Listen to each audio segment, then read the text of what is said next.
اور رمضان میں دوسرے اوقات کے مقابلے میں جب جبرائیل علیہ السلام آپ صلی اللہ علیہ وآلہ وسلم سے ملتے تو آپ بہت ہی زیادہ جود و کرم فرماتے۔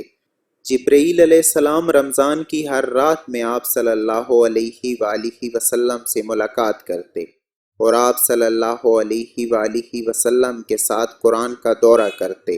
غرض حضرت صلی اللہ علیہ وآلہ وسلم لوگوں کو بلائی پہنچانے میں بارش لانے والی ہوا سے بھی زیادہ جود و کرم فرمایا کرتے تھے۔ ہرقل شاہ روم نے ان کے پاس قریش کے قافلے میں سے ایک آدمی بلانے کو بھیجا اور اس وقت یہ لوگ تجارت کے لیے ملک شام گئے ہوئے تھے، اور یہ وہ زمانہ تھا جب رسول اللہ صلی اللہ علیہ وآلہ وسلم نے قریش اور ابو سفیان سے ایک وقتی عہد کیا ہوا تھا۔ جب ابو سفیان اور دوسرے لوگ ہرقل کے پاس ایلیہ پہنچے جہاں ہرقل نے دربار طلب کیا تھا، اس کے گرد روم کے بڑے بڑے لوگ علماء، وزراء، امراء بیٹھے ہوئے تھے۔ ہرقل نے ان کو اور اپنے ترجمان کو بلوایا، پھر ان سے پوچھا کہ تم میں سے کون شخص مدعی رسالت کا زیادہ قریبی عزیز ہے؟ ابو سفیان کہتے ہیں کہ میں بول اٹھا کہ میں اس کا سب سے قریبی رشتہ دار ہوں۔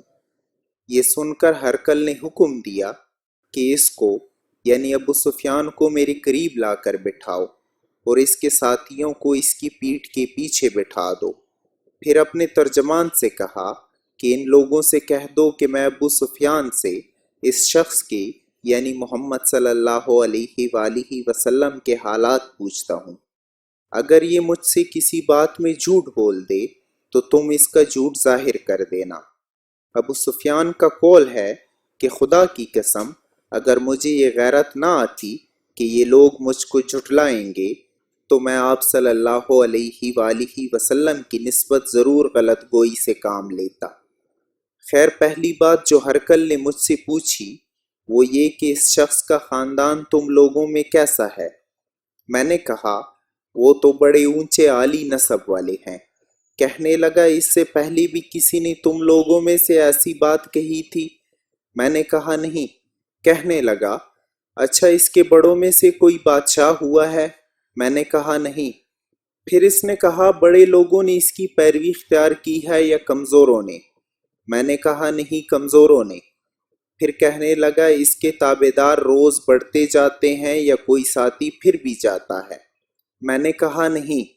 کہنے لگا کیا آپ نے اس دعوے نبوت سے پہلے کسی بھی موقع پر اس نے جھوٹ بولا ہے؟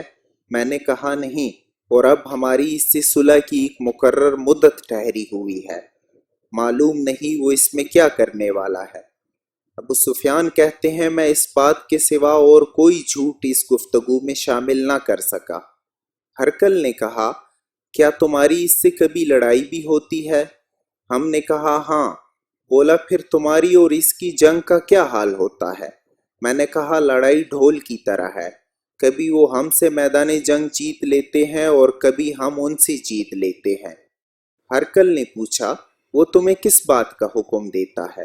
میں نے کہا وہ کہتا ہے کہ صرف ایک اللہ ہی کی عبادت کرو، اس کا کسی کو شریک نہ بناؤ اور اپنے باپ دادا کی شرک کی باتیں چھوڑ دو، اور ہمیں نماز پڑھنے، سچ بولنے، پرہیزگاری اور صلح رحمی کا حکم دیتا ہے۔ یہ سن کر پھر ہرقل نے اپنے ترجمان سے کہا کہ ابو سفیان سے کہہ دے کہ میں نے تم سے اس کا نسب پوچھا تو تم نے کہا کہ وہ ہم میں سے عالی نسب ہے، اور پیغمبر اپنی قوم میں عالی نسب ہی بھیجے جایا کرتے ہیں۔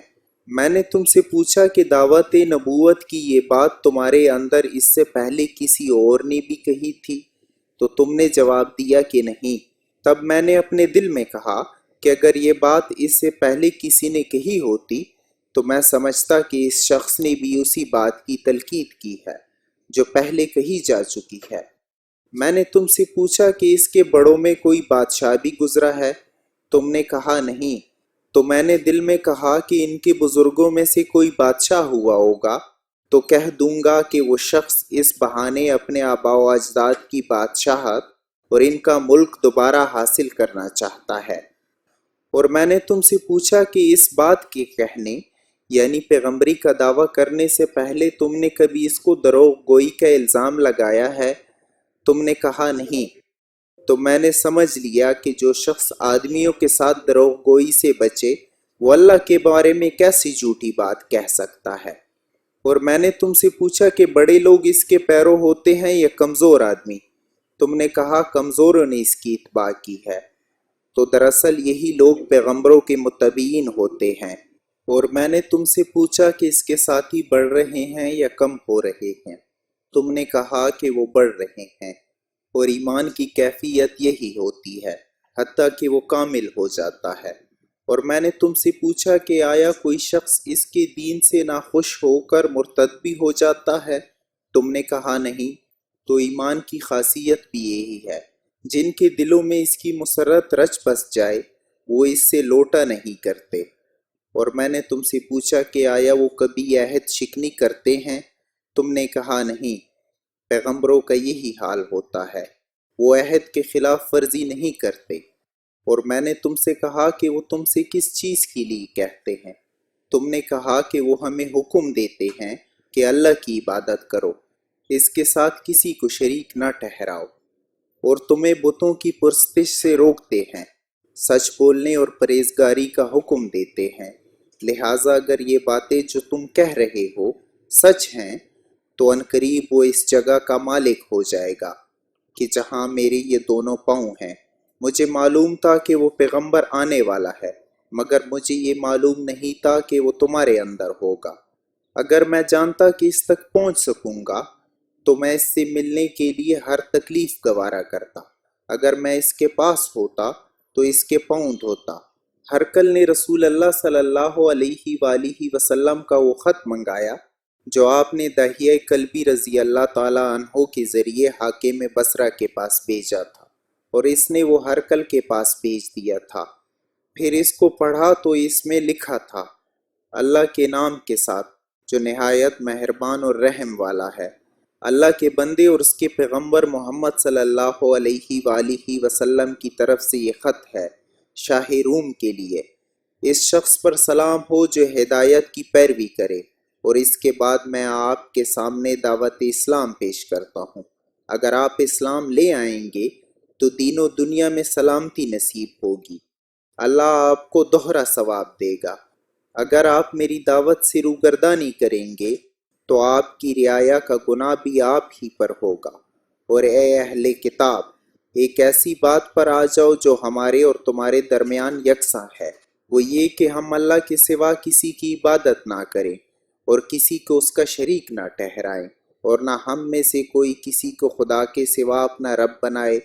پھر اگر وہ اہل کتاب اس بات سے منہ پھیر لیں تو مسلمانوں، تم ان سے کہہ دو کہ تم مانو یا نہ مانو، ہم تو ایک خدا کی ہی اطاعت گزار ہیں۔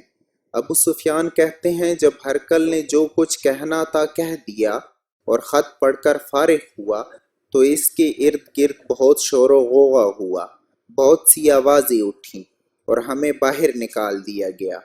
تب میں نے اپنے ساتھیوں سے کہا کہ ابو کبشہ کے بیٹے حضرت صلی اللہ علیہ وآلہ وسلم کا معاملہ تو بہت بڑھ گیا ہے۔ دیکھو تو اس سے بنی اصفر یعنی روم کا بادشاہ بھی ڈرتا ہے۔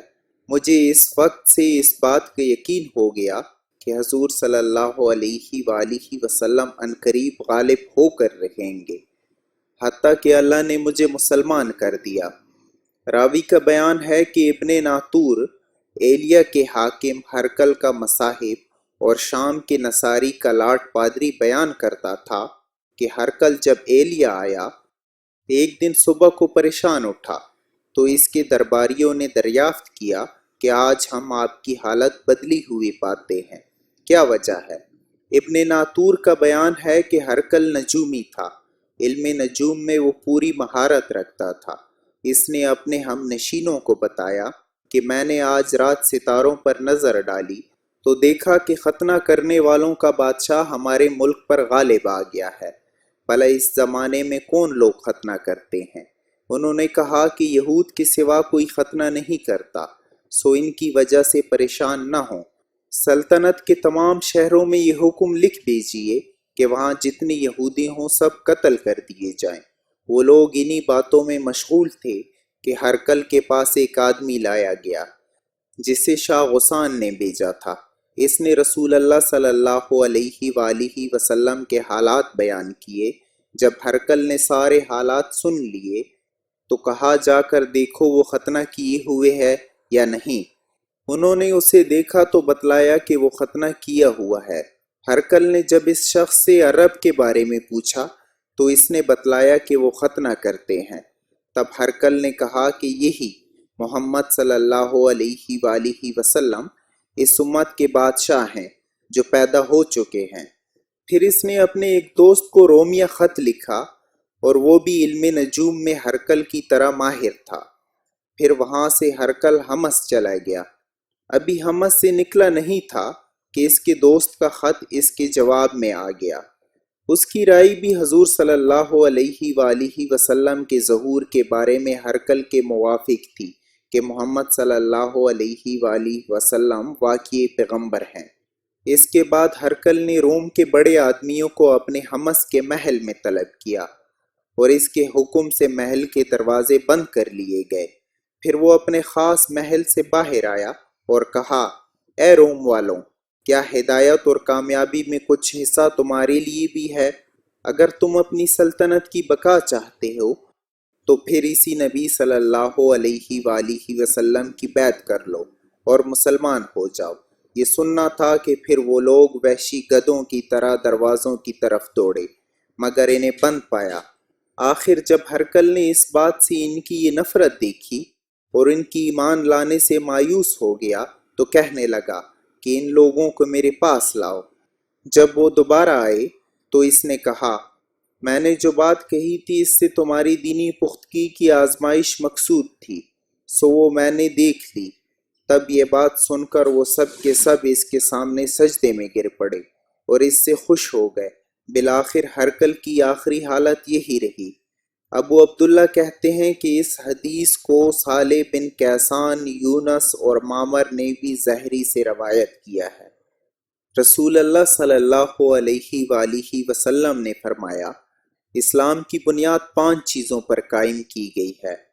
اول، گواہی دینا کہ اللہ کے سوا کوئی معبود نہیں اور بے شک محمد صلی اللہ علیہ وآلہ وسلم اللہ کے سچے رسول ہیں، اور نماز قائم کرنا اور زکوٰۃ ادا کرنا اور حج کرنا اور رمضان کے روزے رکھنا۔ آپ صلی اللہ علیہ وآلہ وسلم نے فرمایا کہ ایمان کی 60 سے کچھ اوپر شاخیں ہیں اور حیا یعنی شرم بھی ایمان کی ایک شاخ ہے۔